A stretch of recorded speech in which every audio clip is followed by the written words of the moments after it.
Hi everyone, thank you for joining this lecture on lessons 9 and 10. So in lesson 9, we're going to talk about medical terminology associated with the eye and the ear.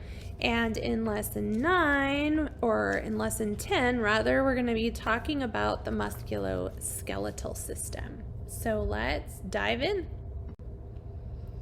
All right, so the objectives for this lesson on the eye and ear will be to build, translate, pronounce, and spell medical terms built from word parts, as well as those that are not built from word parts. We'll also look at some abbreviations associated with the eye and the ear.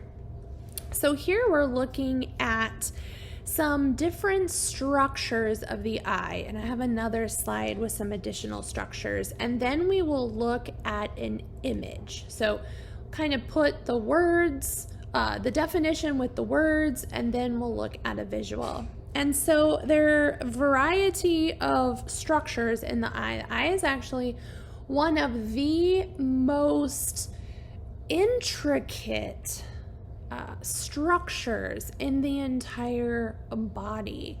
And so the first part that I want to talk about is something called the choroid. Now the choroid is sandwiched between the outermost and innermost layer of the eye. And the choroid is really important because it contains all the blood vessels. So if you've ever had a picture taken of you, or somebody took a picture of you, and when you got the picture, it had red eye, this is because of the choroid, because the light of the flash reflects off the choroid in the back of our eye, and that's what causes red eye. Now, if you've ever looked at a cat's eyes at night and you see them like glowing, that is because cats have something called a tapetum lucidum, and that is what helps them to see better at night. Humans don't have that. So the choroid is an important layer of the eye in that it contains many blood vessels that nourish the eye.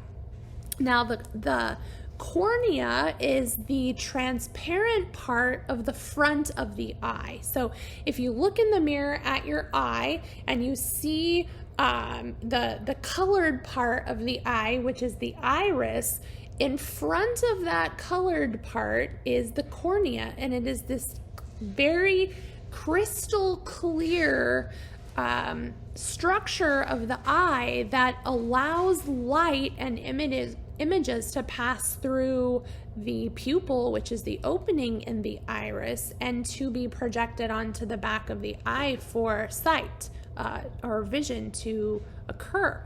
Now, the iris, like I said, is a colored part, and it is a Greek word for rainbow. And this is the beautiful colored part of our eye that we see when we look in the mirror or we look at each other. It is also a muscle, and it's responsible for regulating the amount of light that enters the eye. And so if you've ever been inside a movie theater and it's really dark and you watch a movie, chances are when you step outside and it's daylight, that's going to be super bright and sometimes painful for your eye. And that's because when you're in a dark room like a theater, your iris is going to relax all the way, and that's going to open the pupil really big so that the maximum amount of light can get into your eye. And it does take some time for that iris to reaccommodate and kind of shrink down to regulate that light that's entering the eye. Now, the lens is another important structure in the eye, and it lies directly behind the pupil. All right, iris and pupil, it's behind there. And its responsibility is to focus and bend light. And the way that it does that are there are these specialized little muscles that attach to it called the ciliary muscles or the ciliary body.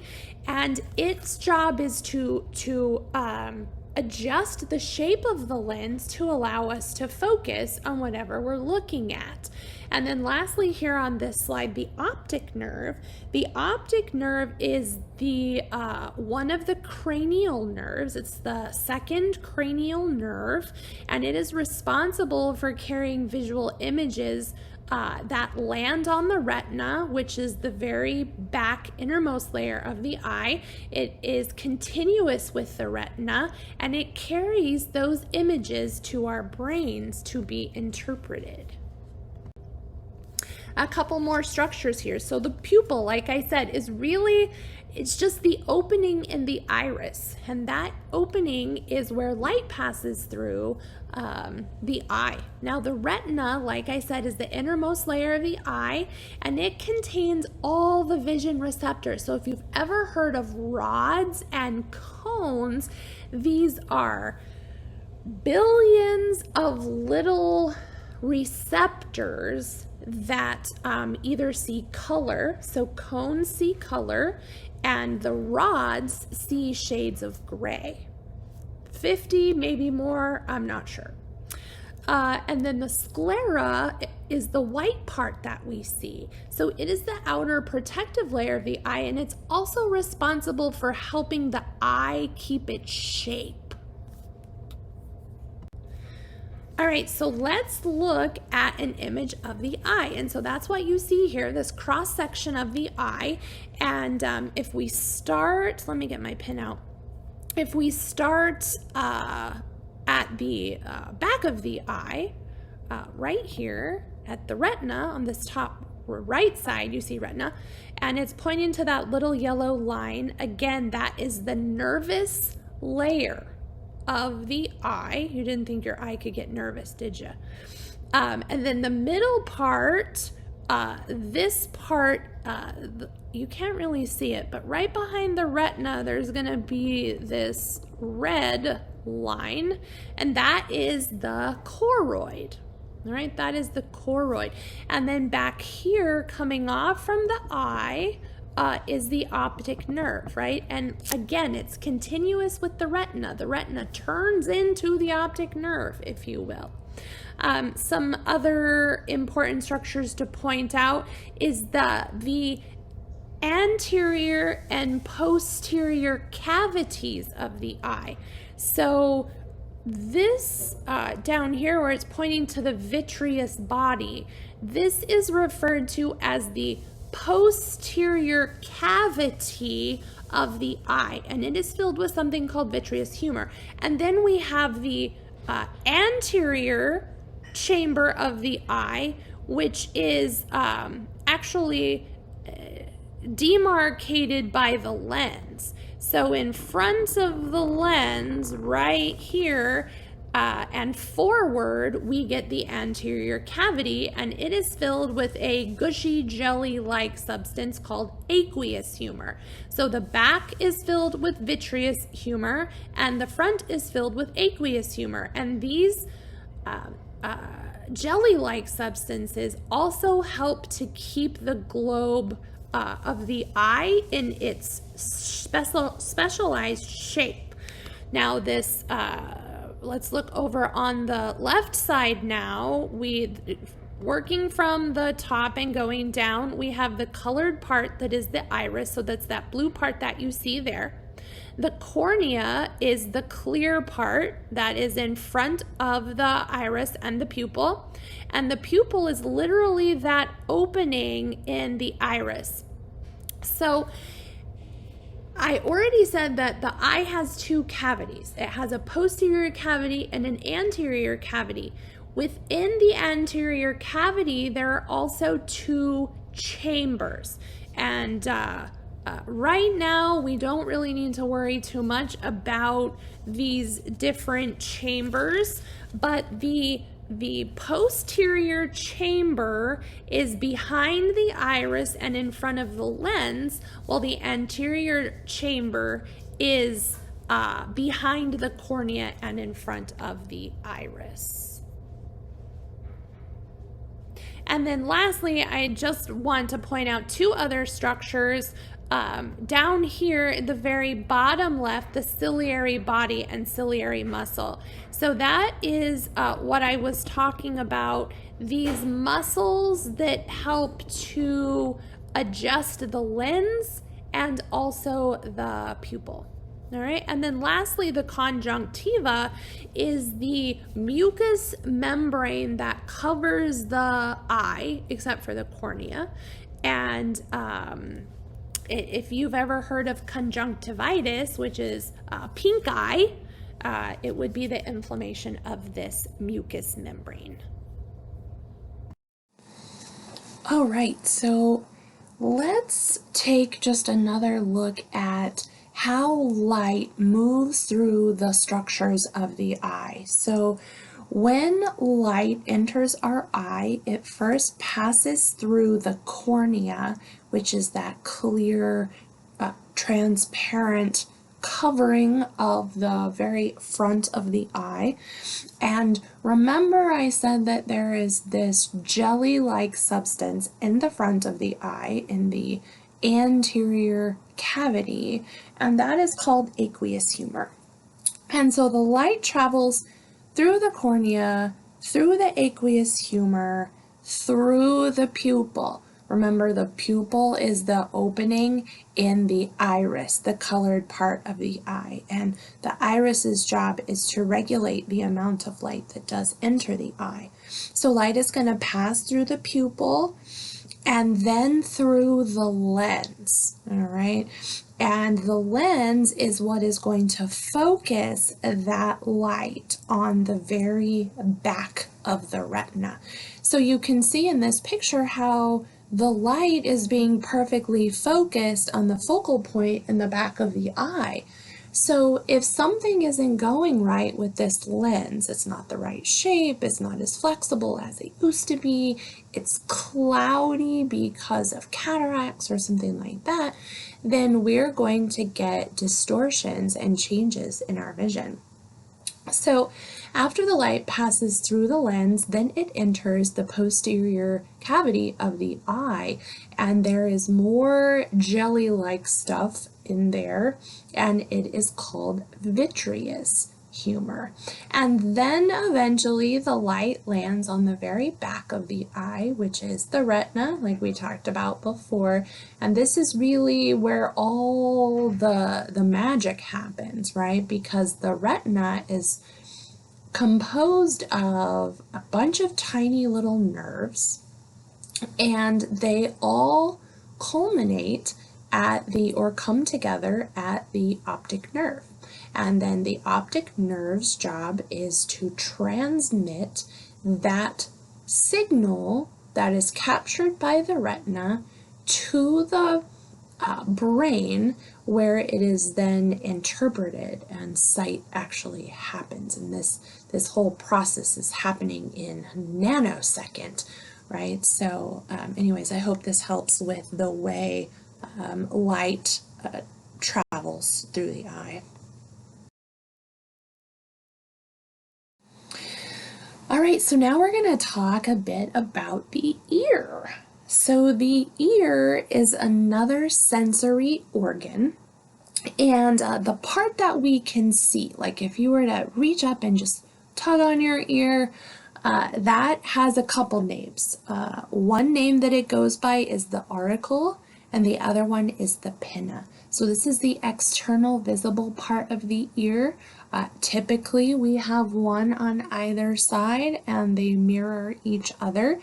And you know, if somebody's ever talking and there's a bunch of background noise, it's difficult to hear them, and you put your hand up and you cup your ear, right? That helps to capture more of the sound. And so it really, that cupping of the ear with your hand acts as an extension of the ear that's helping to capture those sound waves and direct them into the ear where sound can be interpreted.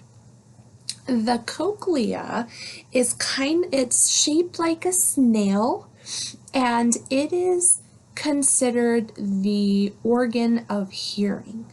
All right, so it's the snail-shaped little doodad that's in the innermost part of our ear.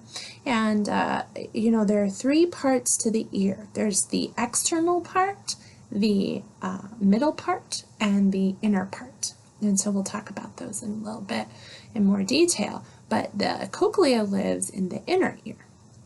And the eustachian tube is a passage between the middle ear and the throat, the pharynx. So this helps to equalize pressure on both sides of your eardrum or your tympanic membrane. And if you've ever gone up in a plane or traveled up into the mountains and there's that change in atmospheric pressure, you may feel your ears feel a little bit stuffy and you might try to yawn or chew gum. And when your ears pop, quote unquote, that is the workings of the eustachian tubes that are helping to equalize the pressure there, because the middle ear is just an air-filled space. There's some structures in there, but the inner ear has fluid in it, whereas the middle ear does not. The external auditory canal or meatus, that's the part you could stick your finger in. If you stick your finger in your ear, or you stick a Q-tip in there, that is the external auditory meatus, and it is the external ear, right? And the demarcation, the dividing structure between the external ear and the middle ear is the tympanic membrane, and that's what we refer to as our eardrum.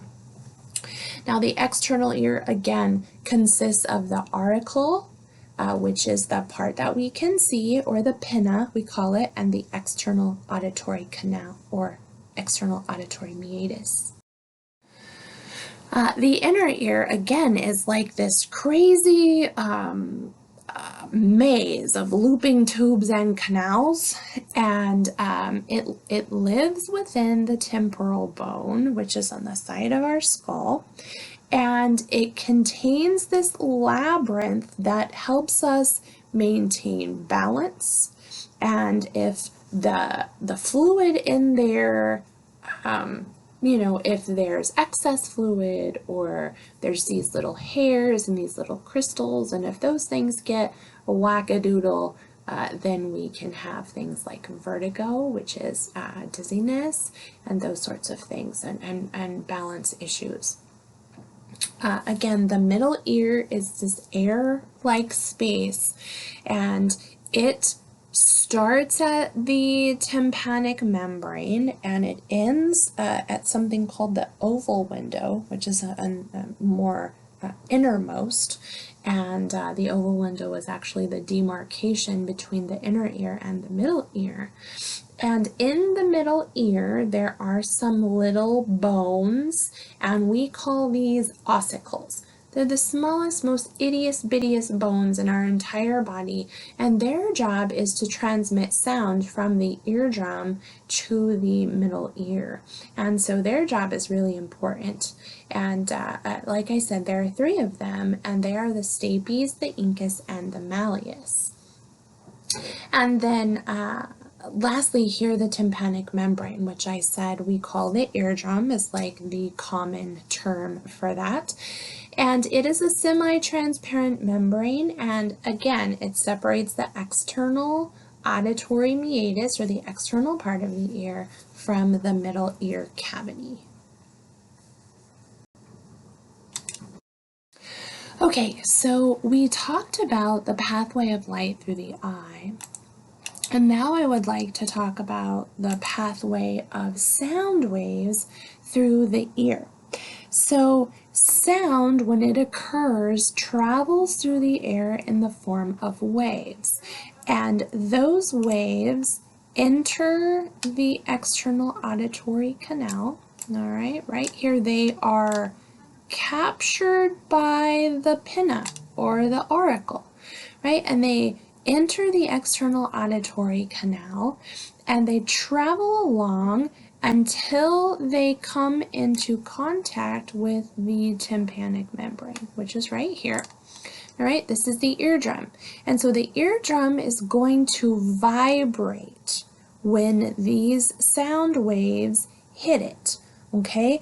And that vibration is going to be transmitted along these three little bones called the ossicles. So the first one in line is called the malleus, and it rests against the tympanic membrane. So it picks up those vibrations and they travel along the malleus, and then they're transferred to the incus, and then they're transferred to the stapes. And the stapes is right here next to this purple thing, which is the inner ear, and it rests against something called the oval window. So it's easy to understand that if something is going on with one of these ossicles, let's say they've become hardened and they're less flexible, they're ossified, right? They're not going to transmit these vibrations like they should, and that is going to lead to hearing impairment. Okay, so once those vibrations come into contact with the stapes, those vibrations are going to be transmitted into and through the cochlea, right? The cochlea is that snail-like thing. Let me circle it for you, right? The organ of hearing, okay? And like I said, the middle ear is different because it is filled with a fluid-like substance, and these tiny, tiny, tiny little hairs called cristae. And so the hairs are now the ones that are transmitting, they transmit that vibration along in these little wave-like movements, right? And eventually those little vibrations are picked up by the auditory nerve. All right, and there's actually a couple nerves, but they come together to form the auditory nerve, and they travel to the brain to be interpreted. All right, and so that is how sound travels through the ear.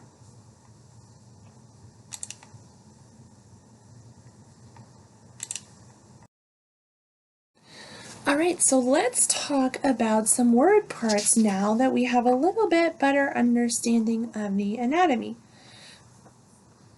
We're going to start with some word parts of the eye.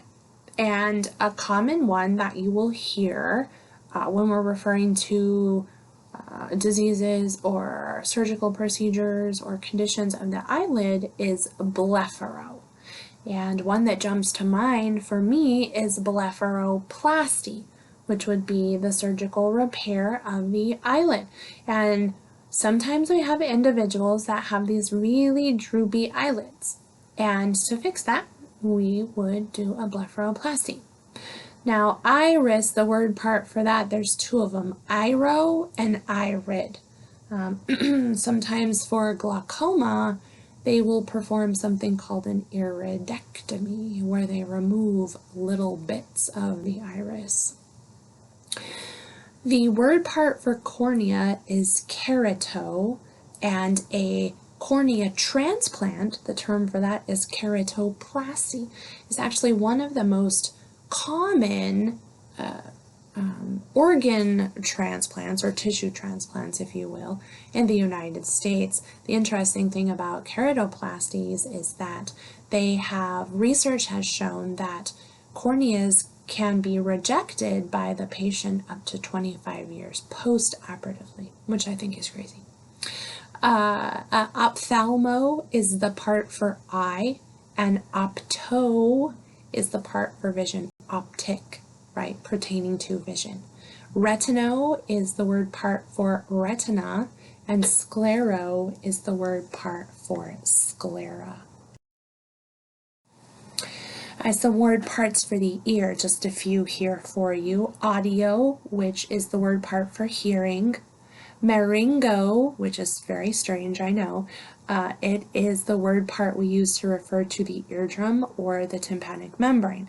If you have either had your child has had ear tubes, or you had ear tubes yourself when you were a little one, or maybe somebody that you know has had ear tubes, this is the procedure that we do to put in those little drainage tubes, and we would call that a laryngotomy, because we're making an incision into the eardrum and putting a little tube in there because fluid is getting trapped behind the tympanic membrane, and so that helps to serve as a pathway for drainage. Oto is the term for ear, and then tympano is the term for middle ear.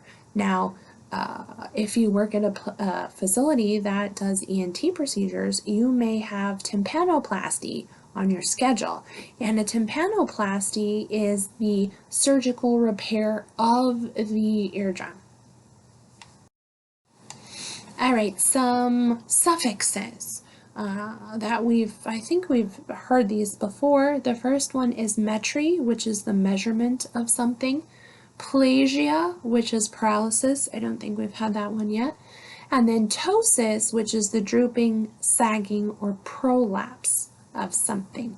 Blepharoptosis, right, would be the condition or the diagnosis of a patient that may be scheduled for a blepharoplasty.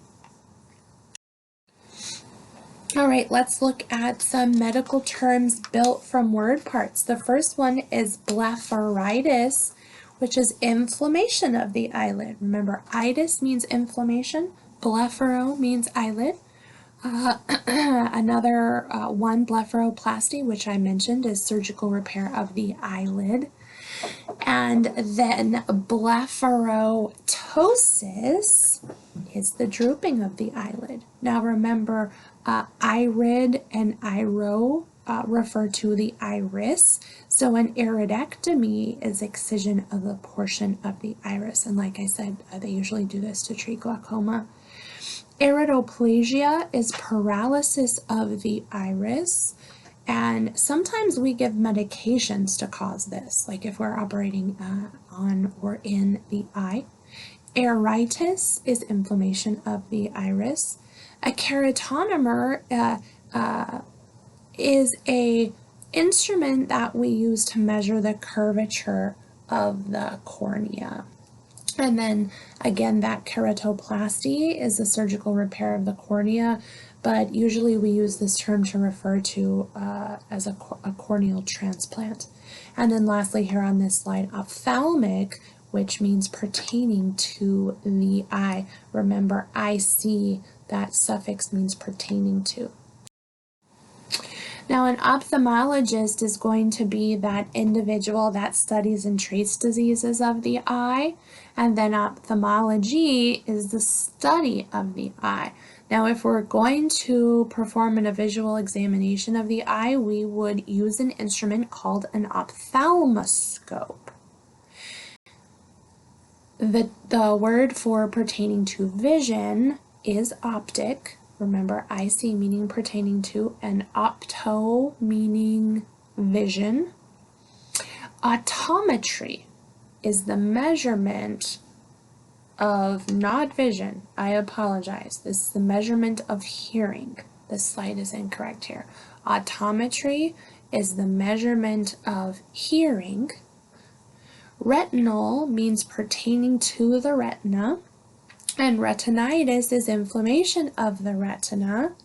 And then scleral is pertaining to the sclera. Do you remember what part of the eye is the sclera? That is the white part of the eye, right? And it's what helps the eye to maintain its form because it's a thicker, more fibrous tissue of the eye. And then lastly on this slide, scleritis, which is inflammation of the sclera. All right, let's look at some terms relating to the ear. right, relating to the ear. So our audiologist is a specialist who treats and studies the diseases of hearing or impaired hearing, lack of hearing. Audiology would be the study of hearing, and an audiometer is the instrument that is used to measure hearing. And then audiometry is the action, right? It's the measurement of hearing. And then laryngitis is inflammation of the eardrum or the tympanic membrane. Remember, itis means inflammation of, and eardrum or tympanic membrane is laryngo. Now, laryngoplasty, like I mentioned, is surgical repair of the eardrum, and a laryngotomy is an incision into the eardrum. Remember, don't let otomy and ectomy trip you up. Otomy is the incision into something, whereas ectomy is the removal or excision of something. Otitis is inflammation of the ear, and lastly, otoplasty, which is the surgical repair of the pinna or the auricle of the ear, that outer part that we can see, touch, feel. An otolaryngologist is a physician who studies and treats diseases of the ear, nose, and throat. You might hear these individuals referred to as ENTs, ear, nose, throat doctors. Otolaryngology is study of the ear, nose, and throat. And then otorrhea is discharge from the ear. An otoscope is the instrument that we would use to visually examine the ear. So when you go in for your regular checkup and the doctor gets the little thing and looks into your ear, that is the otoscope. And then tympanic means pertaining to the middle ear, whereas tympanoplasty is surgical repair of the middle ear. Again, here specifically, we're usually talking about the eardrum or the tympanic membrane. Okay, so let's talk about some medical terms that are not built from word parts. The first one is astigmatism. Now, astigmatism is an irregular curvature of the refractive structures of the eye. Okay, so here we're specifically referring to the cornea, which is that clear covering anterior to the iris, and the lens. So again, either the cornea isn't curved correctly, and so that is changing the way that light is refracted onto the back of the retina, and same with the lens. And so this can cause a distortion in vision. Now, a cataract is a clouding of the lens of the eye, and if we live long enough, we will all experience this. And the reason is because our lens is not made of cells, but it is made of proteins. And because of that, they never regenerate themselves. So when we are born, we have the components of our lens never changes, and it ages with us as we age. And we all know that over time, age takes a toll on our body systems and our body structures. And because the lens is completely made of these proteins, they age as we age. And eventually, we will get cloudy spots in the lens. And we can perform a cataract extraction and put in a fake lens, and all will be well. Now, another medical term not built from word parts is glaucoma. And glaucoma is an eye disorder that eventually leads to permanent damage of the optic nerve because there is too much pressure being exerted on the eye. And so this excess intraocular pressure is typically due to an increase in the aqueous humor of the anterior cavity of the eye, and that can put a lot of stress on the eye. It's a closed system, right? So there really isn't anywhere for that extra stuff to go. Hyperopia. Hyperopia means far-sightedness. If you are far-sighted, you can see far away without any help from any corrective lenses or apparatus, but you have difficulty seeing close up. Now, the opposite of that would be myopia, which is nearsightedness. So you don't have any problem seeing anything close up. You can see it without your glasses, but far away is the issue there. And so let's talk a little bit about LASIK. So LASIK is a laser procedure that is used to reshape the cornea. So they make a little flap in just the top surface of the cornea, and they reshape the cornea beneath that, and that changes how light refracts on the back of the retina, and so that can correct vision issues. And the term LASIK is an acronym, and it stands for Laser Assisted In Situ Keratomyolysis. Macular degeneration. Macular degeneration is a progressive disorder that causes deterioration of the central portion of the retina, and this leads to loss of vision. And a lot of times aging is something that contributes to this, but diabetes can also be a contributor as well, and we abbreviate this as ARMD, which is age-related macular degeneration. Myopia I talked about. Again, that is nearsightedness. And then an optometrist is a healthcare professional who performs eye exams. So if you go to get your eyes checked, you are seeing an optometrist. All right, they are the ones that are administering vision tests, prescribing corrective lenses, so on and so forth. All right, and then otitis media is, we can kind of break this down, but media meaning middle, so pertaining to the middle ear, and then otitis, inflammation of the ear. So this is inflammation of the middle ear, and usually it's due to some sort of infection that is going on there.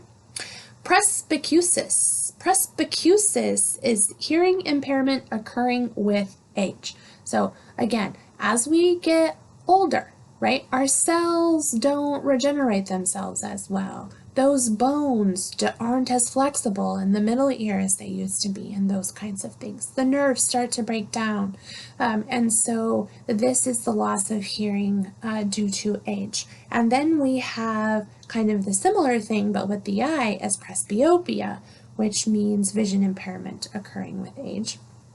Now, the separation of the retina from the choroid, remember the choroid is the vascular tunic or layer of the eye, and when there is trauma to the eye, which is the most common time, when we can get something called a detached retina. And so again, the retina separates from the choroid, and this disrupts vision, okay? If it is not fixed, permanent damage of the eye can be the consequence of that, all right? So when this occurs, typically they want to, this is going to be an emergent procedure that they want to treat right away. And then lastly here, tinnitus, which is a ringing in the ear. So it might not sound like a bell ringing. As you guys may or may not know or remember, I have complete deafness in my right ear, and it doesn't sound like ringing in there. It sounds like the ocean, like if you were to put a shell up to your ear, that kind of radio static sound. But regardless, it's this continuous kind of background noise that you get in the ear with deafness. All right, let's look at some abbreviations now.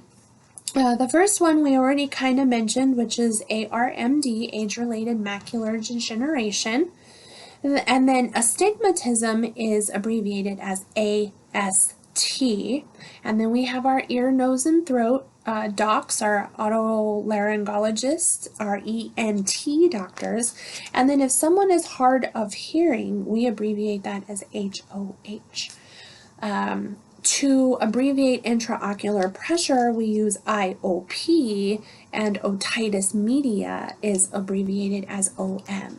Ophthalmology, we just shorten that word to OPHTH, and then visual acuity is abbreviated as VA. All right, let's look at some clinical categories. So here we're looking at professions versus equipment, okay? And so we have two of these terms here refer to specialties and professions, and that is otolaryngologist and optometrist. Both of those. Remember, the optometrist is the one that does the vision tests and prescribes lenses and those kinds of things. And then an otolaryngologist is the one that specializes in ear, nose, and throat. The other remaining terms here refer to diagnostic equipment, such as the audiometer, which is used to measure hearing, the keratometer, which is used to measure the cornea, and then the otoscope, which is used to view the ear, the external ear.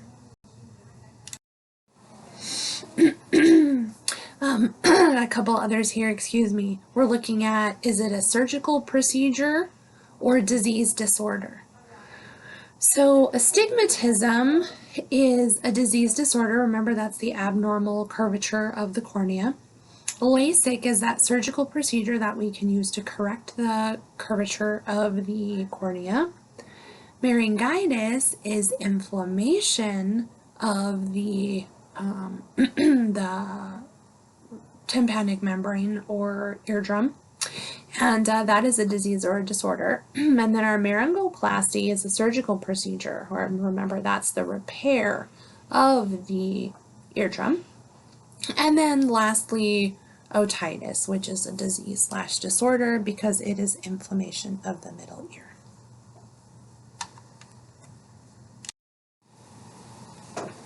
Okay, so let's move on and talk about the musculoskeletal system, which I can't lie is one of my favorites, since orthopedics is one of my specialties when I was scrubbing. So some interesting facts I thought I would share with you about your skeleton. And the first one is this little bone that's in your neck is like this little free-floating bone. It's called the hyoid, and it's the only bone in your body that's not connected to any other bone or does not articulate or come up against another bone.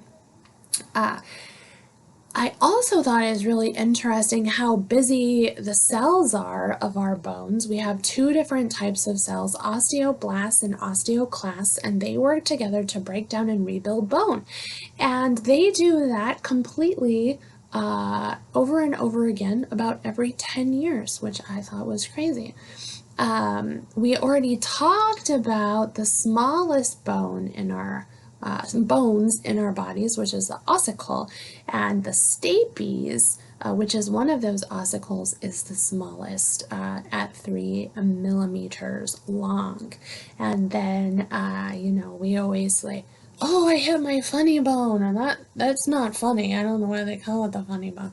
I guess because it's at the end of our humerus. But it really isn't a bone at all. It's the nerve back there that gets wigged out when we hit it on something.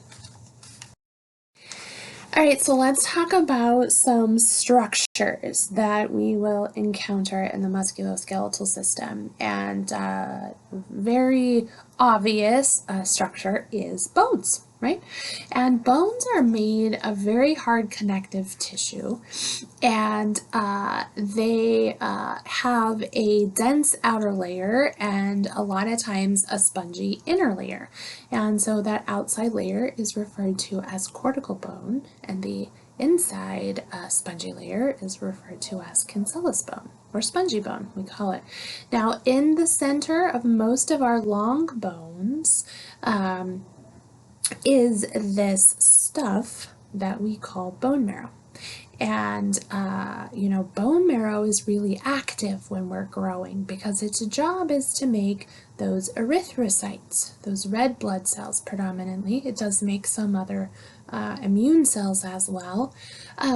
But when it's really active making these red blood cells, it is very red in its appearance, and we refer to that as red bone marrow. Well, as we stop growing so much and we kind of reach our height of our growth spurt, that bone marrow kind of becomes a little bit more dormant unless there's some sort of crisis where there's bleeding or a broken bone or something like that, and converts itself to yellow marrow. And that is where it, stores fat and, other kinds of good stuff. Now, the bursa are these little fluid-filled sacs that live in the joints. All right, and so part of the job of the bursa is to produce something called synovial fluid. So they're lined with these membranes called synovial membranes, and they produce the lubrication for our joints. Cartilage. Cartilage, again, is a very thick, fibrous, connective tissue that is typically found at the ends of bones. And where two bones meet, that makes a joint. Okay, so they cover the ends of those bones and they help to protect them. Now, as that cartilage wears away from use and time and those kinds of things, that's where we can get arthritis. And arthritis is really that deficit of cartilage on the bones. And like I said, again, a joint is where two bones come together, and we'll learn about the different types of joints, but there are joints that don't move at all, and like the ones in our skull. And there are joints that are highly immovable, like our hips and our shoulders. And then we have other ones, falling along the spectrum between those two extremes. Now, sometimes it's difficult to remember what the difference between a ligament and a tendon is. A ligament is a flexible, tough, fibrous band of connective tissue that connects bones to bones, basically, or bones to, it says, to another at a joint.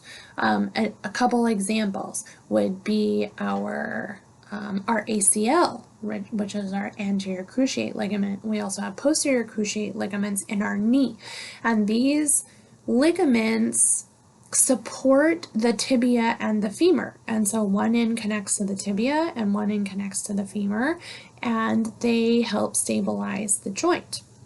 Another example would be a ligament that is found in the hip that attaches to the head of the humerus and into the socket.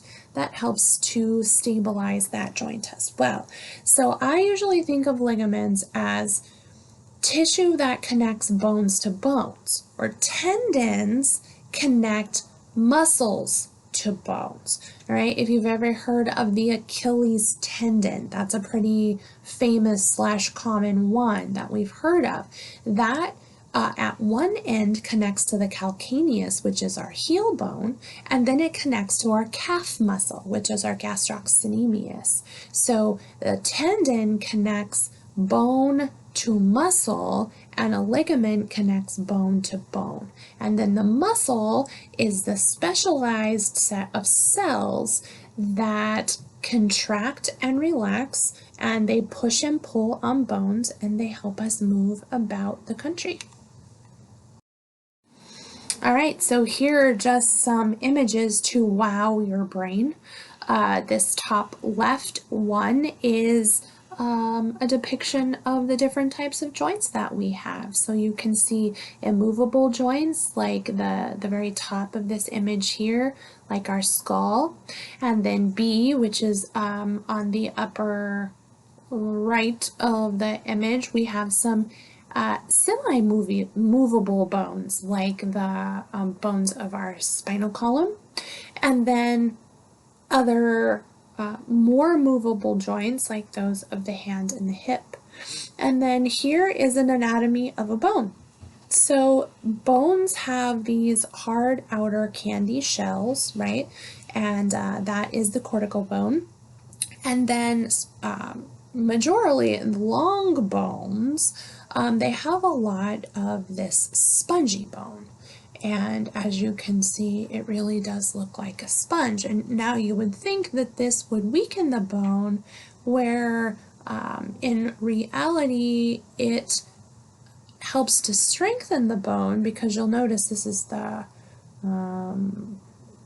supposed to be the femur, I guess. And you can see how the end, the weight-bearing end, is got that spongy bone in there. And then the head of long bones are called our epiphyses, and the ends, I guess, are called the epiphyses, and then the middle part is the shaft of the bone. We refer to that as the diaphysis. And then in the middle, we call that the medullary cavity, and that is where the bone marrow lives. So what are some functions of the musculoskeletal system? Well, it does a lot of things for us. It provides a framework for support and for movement. All right, so support meaning these rigid-like structures that help to, keep us upright. It also protects our internal organs. So if you think about the skull and the thoracic cavity, those organs are vital organs for life, and they are protected by these bony structures. And they also serve as attachments for things like ligaments and muscles, like we talked about before, or tendons rather. We said that they also produce blood cells, right? They store and release fat. They also store and release other minerals such as calcium, and they facilitate our movement, and like I said, support our body. And here you can see on the right hand side some of the more common bones. So just starting at the top, we have our cranium, which can be broken down into various skull bones, like our frontal, parietal, occipital, and temporal bones. And then there's a bunch of facial bones. This image here just points out the mandible, which is our jawbone, but the upper one is the maxilla, and there's a bunch of other little bones in there too. The clavicle, moving down on the left side, is the same as our collarbone. All right, it articulates with the sternum on one end, and it articulates with our scapula, which is our shoulder blade, on the other end. All right, helps to keep those things in place. And then the long arm bone that makes up part of the shoulder, that's called the humerus. And then the radius and the ulna is always kind of confusing on which one is which. And so the way I think of this is if I'm out hitchhiking with my thumb up, the rays are hitting my radius. All right, so the radius is the thumb side, the ulna is the pinky side of our forearm bones. And then we have our biggest bone in the body, which is the thigh bone, and that's our femur. And the patella is the kneecap, right? So that's the clinical name for kneecap is patella. And then we have two long bones in our lower extremities, which are the tibia and the fibula. So the fibula is the little bone that's on the outside, and the tibia is the bigger bone that serves as the support, another support structure for the knee. And then articulates with the ankle distally. So let's look at the right side. As we move down from cranium and mandible, we have the sternum, which is our breastbone, and it is composed of three parts: the xiphoid, the manubrium, and the body.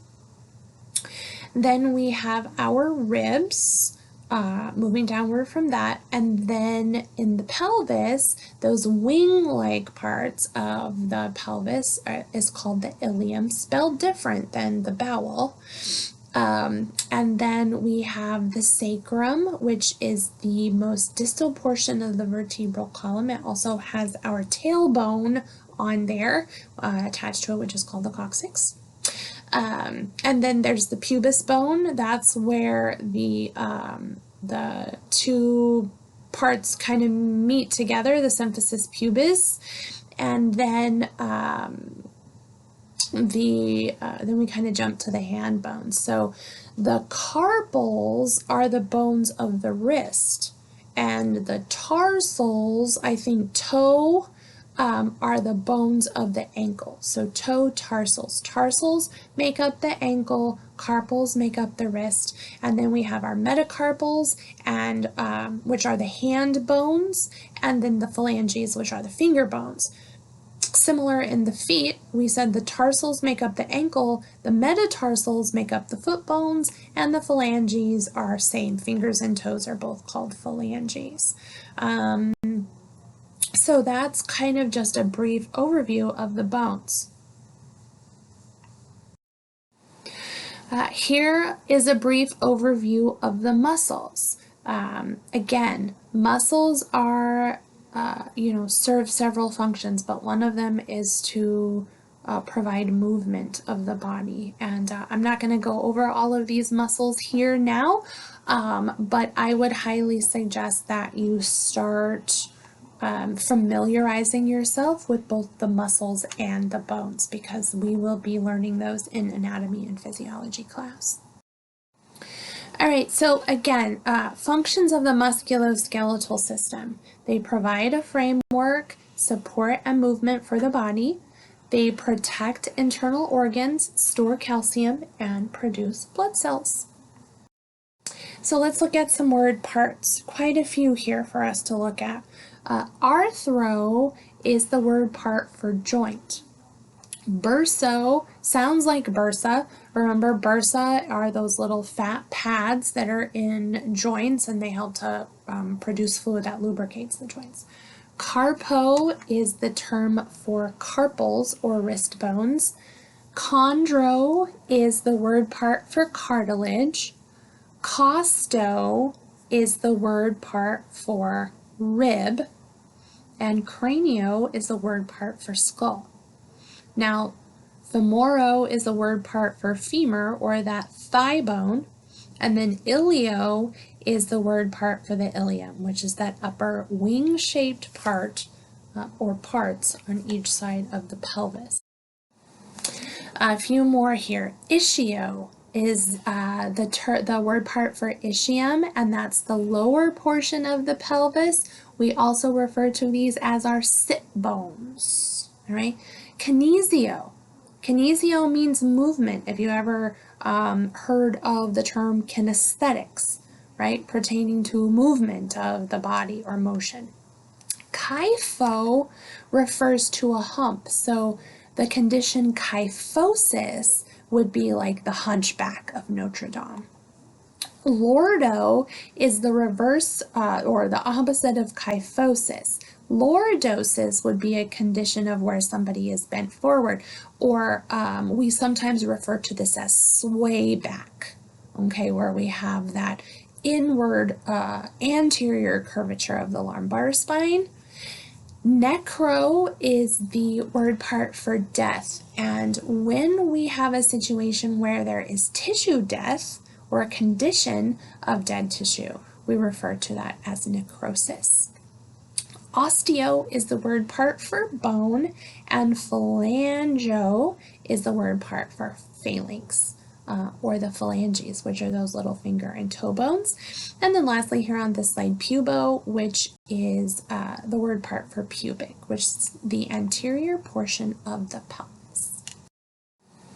A few more here. Rachio, spondylo, and vertebro are all terms that we use to refer to the vertebra, the spine, and the vertebral column. Scolio. Scolio means hooked or curved. So if you've heard of scoliosis, this is the lateral abnormal curvature of the spine. Whereas kyphosis, remember, it's the posterior curvature going back, and lordosis is the anterior curvature going forward. Sterno is a word part for sternum or our breastbone, and then teno or tendino refers to a tendon.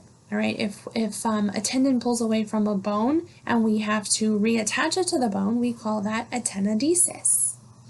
And then lastly here, tropho means development, like trophic. If something is hypertrophic, right, it's pertaining to an abnormally high development, and sometimes we use this to refer to the activity of cells. If they're hypertrophic, that means they're producing too many cells. They're hyperdrive. A few suffixes for us. The first one is asthenia, and asthenia means weakness. Desis, like I mentioned, tenodesis is the surgical fixation or of a tendon, but desis can also be used to refer to as a fusion. So like an arthrodesis would be that we're fusing a joint somewhere in the body. Malacia is the softening. I kind of think of the word marshmallow when I don't know why, when I think of Malaysia, and marshmallows are like soft and squishy, so that kind of helps me. And then the last one here, schisis, which is a split or a fissure. So if you've ever heard of cleft lip or cleft palate, the term chyloschisis is the term we use for a cleft lip, and palatoschisis is the term we use for the cleft palate, where there's a split or a fissure in the palate or the lip. And then lastly, this little prefix here, which is inter, and we've already seen him before. That means between. All right, so let's look at some amazing terms that are built from word parts. The first one is atrophy, and atrophy means without development or wasting away. And, we worry about this in patients that are laying in bed for way too long and they're not getting up and they're not ambulating, or maybe they're in a coma or something like that, and their muscle tissue starts to waste away, and we call that atrophy. Bradykinesia refers to slow movement. Remember, kinesia meaning movement, and brady, we've already seen that before, that means slow. A bursectomy, ectomy meaning the excision of, so here we are excising the bursa. Bursitis would be inflammation of the bursa. Now remember, we said those little bones of the wrist are called carpals. Okay, and so carpal meaning pertaining to the wrist. A carpectomy would be a situation where we would be removing one of those little bones, okay? And they have some really fun names like lunate, capitate, hamate, and my favorite one, triquetrum. I don't know who comes up with these things. Another term we need to be familiar with is dyskinesia, and that's painful movement. Remember, dys is painful, abnormal. And then we have dystrophy, which is abnormal development. And then lastly on this slide, electromyogram, which is a record of the electrical activity of the muscle. Femoral, remember the long thigh bone, the biggest bone in our body is the femur. And so femoral is pertaining to the femur. Maybe we have a femoral fracture, right? A fracture pertaining to the femur. Hypertrophic, I gave this example before, pertaining to excessive development. Remember, IC means pertaining, hyper means too much. Troph or tropho means development. Here's hypertrophy, again, excessive development. So we don't have the IC on the end, right? So IC means pertaining to excessive development, whereas hypertrophy just means excessive development. Iliac is pertaining to the ilium. Remember, we're talking about the pelvis bones here. Iliofemoral pertaining to the ilium and the femur. And intravertebral pertaining to between the vertebrae. All right, what lives between the vertebrae? Those are those little squishy discs.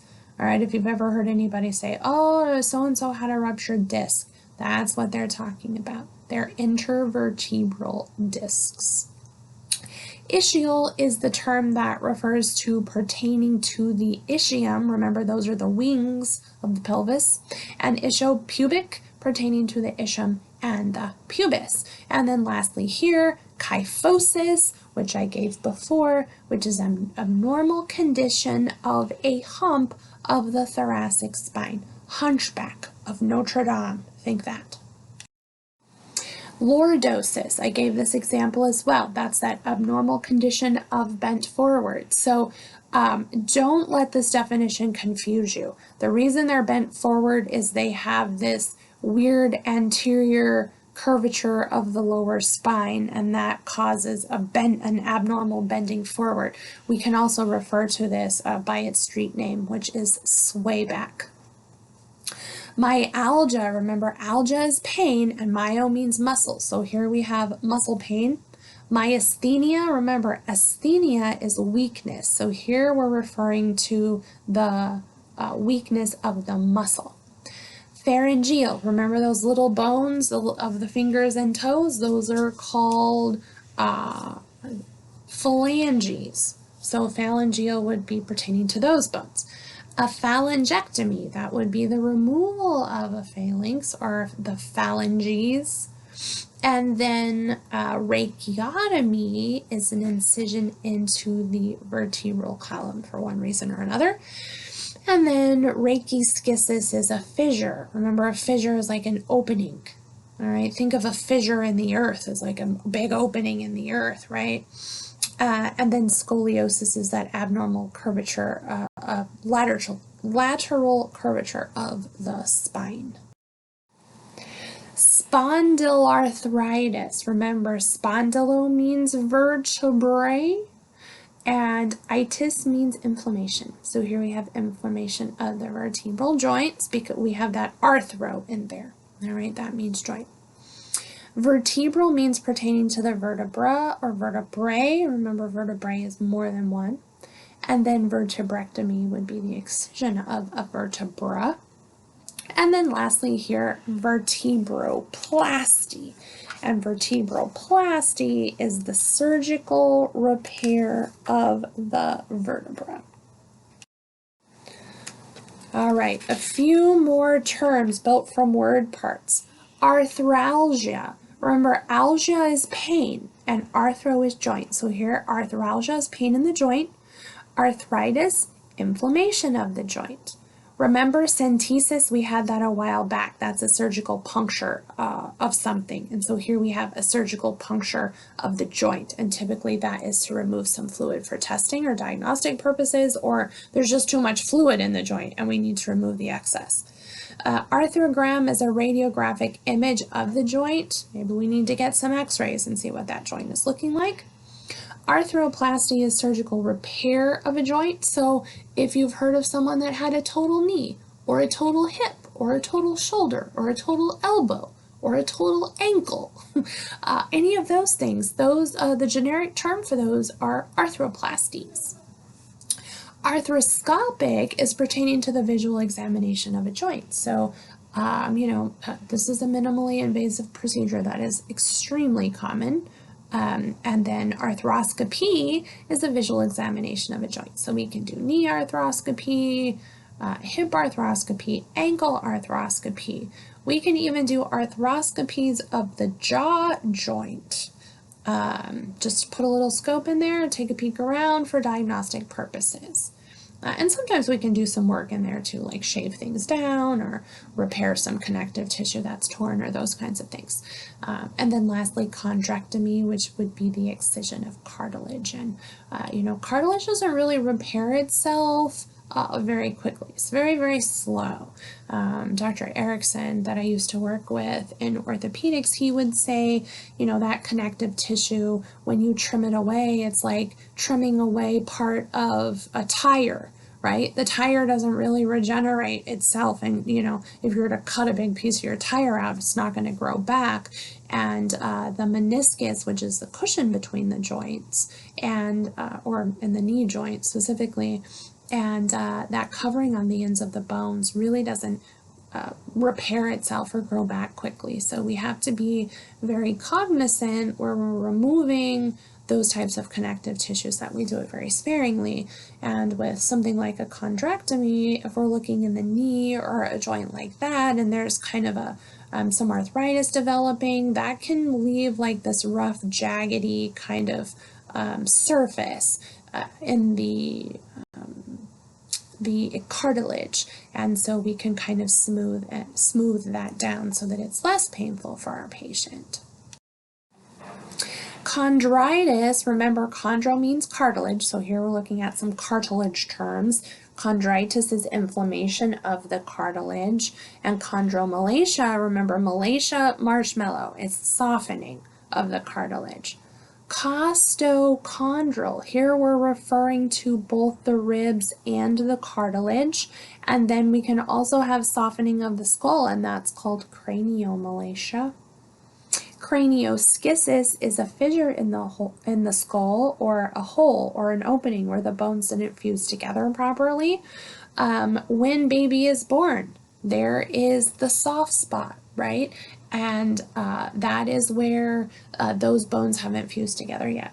But eventually they will, but they can't right at the beginning because they need to accommodate the growth and development of the brain.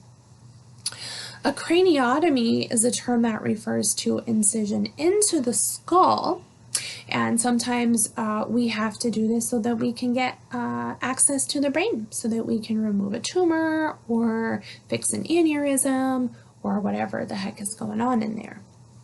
And then intercostal means pertaining to between the ribs, and intracranial means pertaining to within the skull. And then lastly, I mentioned before, necrosis, which is the abnormal condition of death.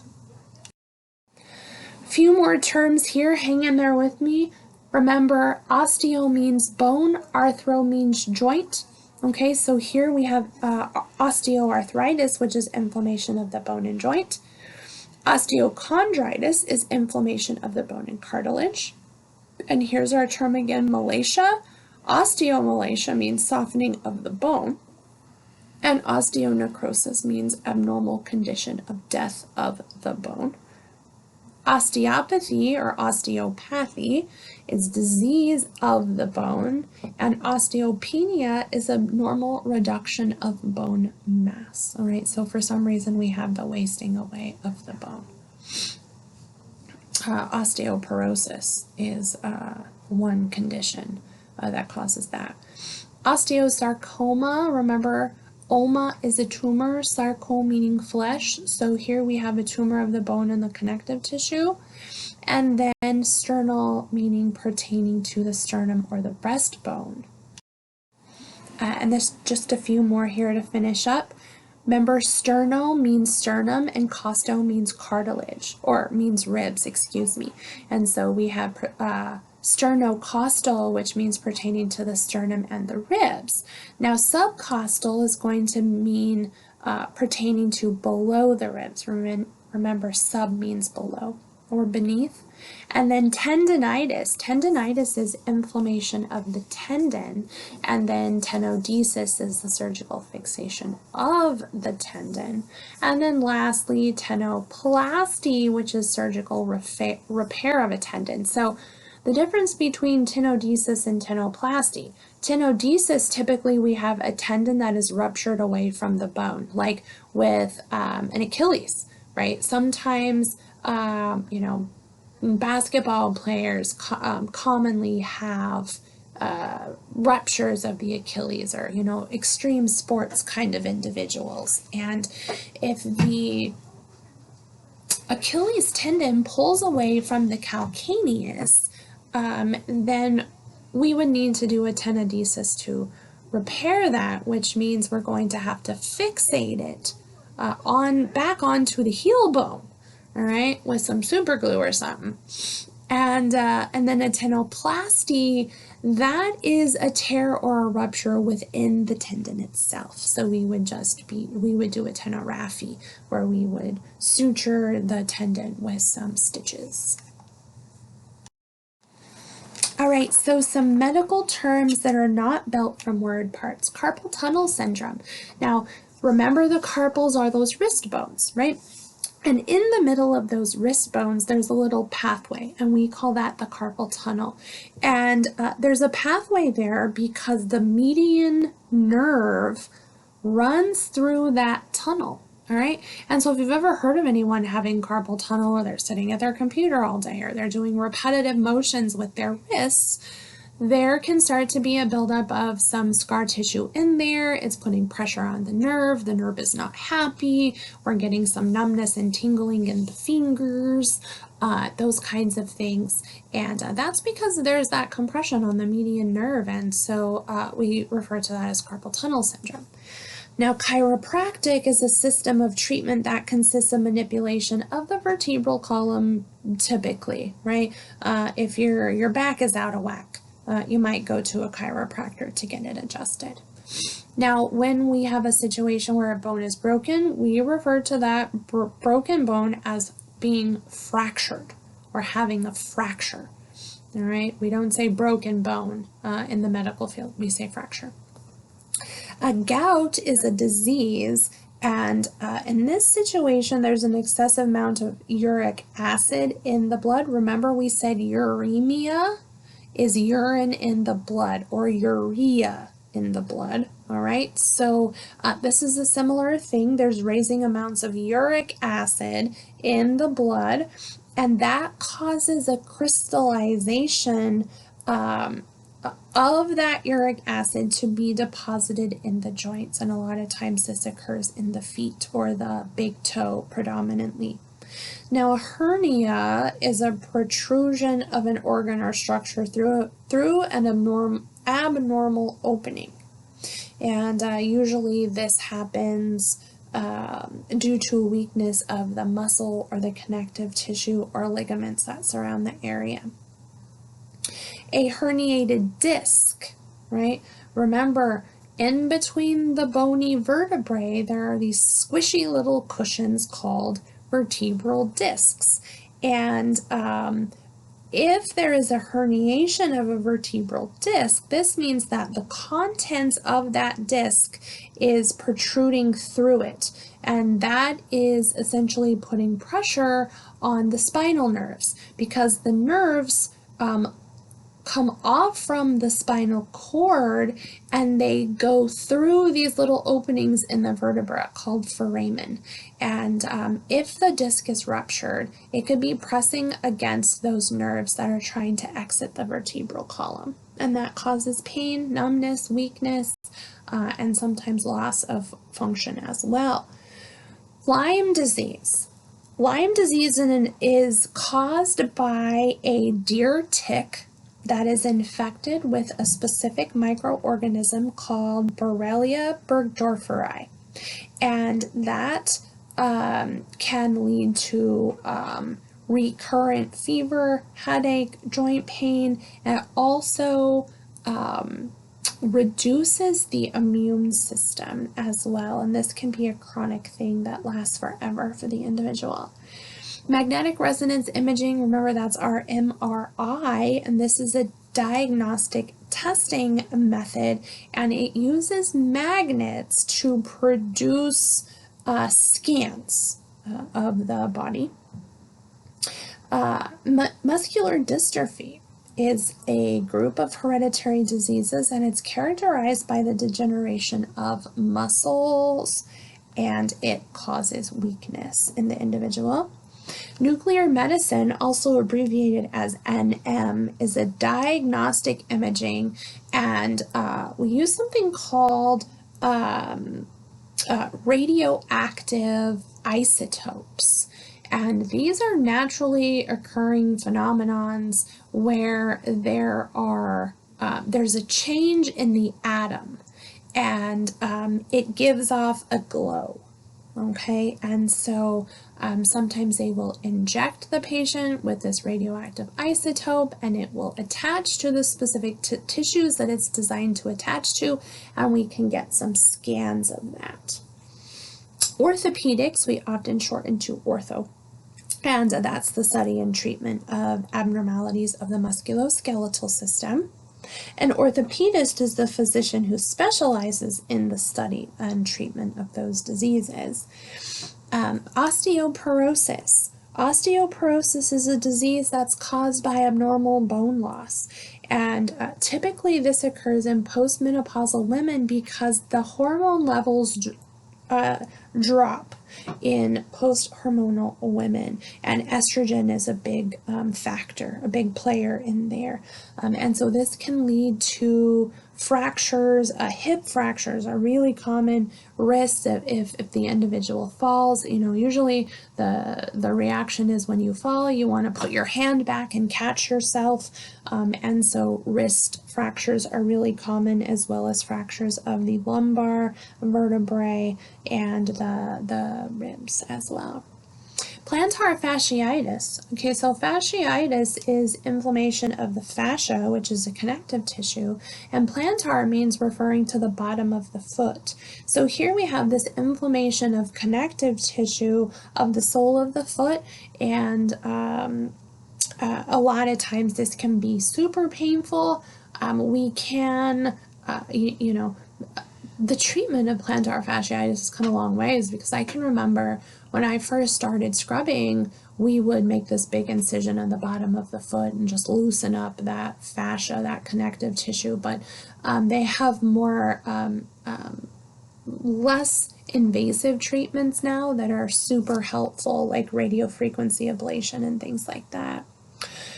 Rheumatoid arthritis. Rheumatoid arthritis, remember, arthritis, inflammation of the joint. And so here we have this chronic disease that's characterized by an autoimmune response. And autoimmune responses are, for some reason, we don't know why this happens, but the body will start to attack itself. All right. You have immunity of the self, right? And so the body senses its own self as a predator, and it starts to fight it off, and so it has this kind of crazy immune reaction for some reason.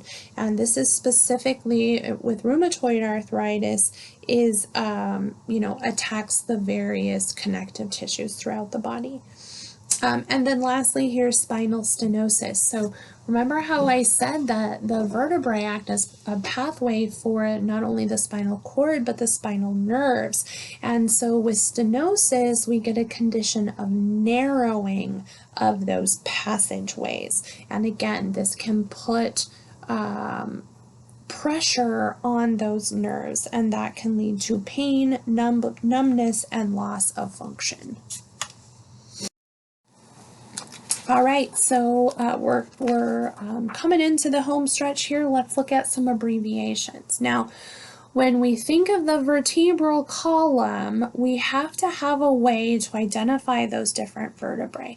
And so we do that by looking at the number of vertebrae in that specific area, and we number them as such. So there's three distinct parts of the vertebral column: the cervical portion, the thoracic portion, and the lumbar portion. So the cervical portion, the neck portion of the vertebrae, there are 7 of them. And so we refer to those as C1 through C7. So C1, C2, C3, C4, so on and so forth for the cervical vertebrae. Now for the thoracic vertebrae, which we'll come up to again on the next slide, but I think it just makes sense to talk about all of them in tandem. The thoracic vertebrae, there are 12 of those, and so we abbreviate those as the T vertebrae, and we have T1 through 12. And then lastly, our lumbar vertebrae, there are 5 of those, and so we abbreviate those as L1 through L5. So the way that I remember this is breakfast at 7, lunch at noon or 12, and dinner at 5. So that way you can remember cervical vertebrae, there's 7, thoracic vertebrae, there are 12, and lumbar vertebrae, there are 5. Breakfast at 7, lunch at 12, dinner at 5. All right, moving on, CTS, that's our carpal tunnel syndrome. DC is Doctor of Chiropractic Medicine, and DO is Doctor of Osteopathy. EMG is our electromyogram, remember the record of the electrical activity of the muscle. FX is our abbreviation for fracture, and our L1 through L5 is that abbreviation for lumbar vertebrae, and then MD is our abbreviation for muscular dystrophy. A couple more here. MR, magnetic resonance, which is part of our MRI, magnetic resonance imaging. NM is short for nuclear medicine, and OA is our abbreviation for osteoarthritis. Ortho, again, short for orthopedics. And, another buzzword with the musculoskeletal system is occupational therapy. And occupational therapy is abbreviated as OT, and this is a branch of therapy that assists individuals with recovery and getting back to their daily activities of living, all right? Like being able to walk around and go to the bathroom and dress themselves and those kinds of things. PT is abbreviation for physical therapy. Again, occupational therapy dealing more with the dailies of activities of daily living, the ADLs, and then physical therapy, just getting movement back in that joint or whatever the case may be. And then RA is our abbreviation for rheumatoid arthritis. A couple more here. ROM, range of motion. This is a big buzzword too, because when we're dealing with joints, not everybody's joints have the same range of motion. I may be able to abduct my arm or move it away from my body more than somebody that's 85 years old. I mean, hopefully I can. But we have to have an awareness of range of motion when we're positioning patients. And then, as far as the physical therapy side, there's a common range of motion, a normal range of motion. And so, physical therapists are always going to try to help the patient to just get back to as much normal movement as they possibly can. T1 through T12, those are our thoracic vertebrae that I mentioned already. And then THA is total hip arthroplasty. That's our total hip. And then TKA is our abbreviation for total knee arthroplasty, all right, or a total knee. Okay, home stretch. Let's look at some clinical categories. Specialty profession or disease disorder. All right, so cranioschisis, remember that is a fissure in the cranium. That is a disease or disorder. Now, kinesiology is, the study of the movement of the body. And so that's going to be a specialty or a profession. Kyphosis is the condition of having that hump back, right? That posterior curvature of the upper spine. And so that's a disease disorder. Our orthopedists are those that treat the diseases of the musculoskeletal system, so that's a specialty / profession. And then lastly on this slide, osteosarcoma, which is a disease / disorder. Remember, osteosarcoma is a tumor pertaining to the bone and connective tissue. Last one here, we're looking at diagnostic equipment or related term. So iliac, remember that relates to the ilium, that portion of the pelvis. And arthrogram, that is a diagnostic test. Remember, we're getting a recording of the joint. Phalangeal is a related term. Remember, AL means pertaining to, and phalangeal means the phalange or the phalanx, those finger and toe bones. Subcostal is also a related term, which means pertaining to beneath or under the ribs. And then lastly, electromyogram is that diagnostic test where we're getting a record of the electrical activity of the muscle. All right, so that brings us to the end of our lecture regarding the ear and eye and the musculoskeletal system. So I hope this was helpful, and as always, thank you for listening.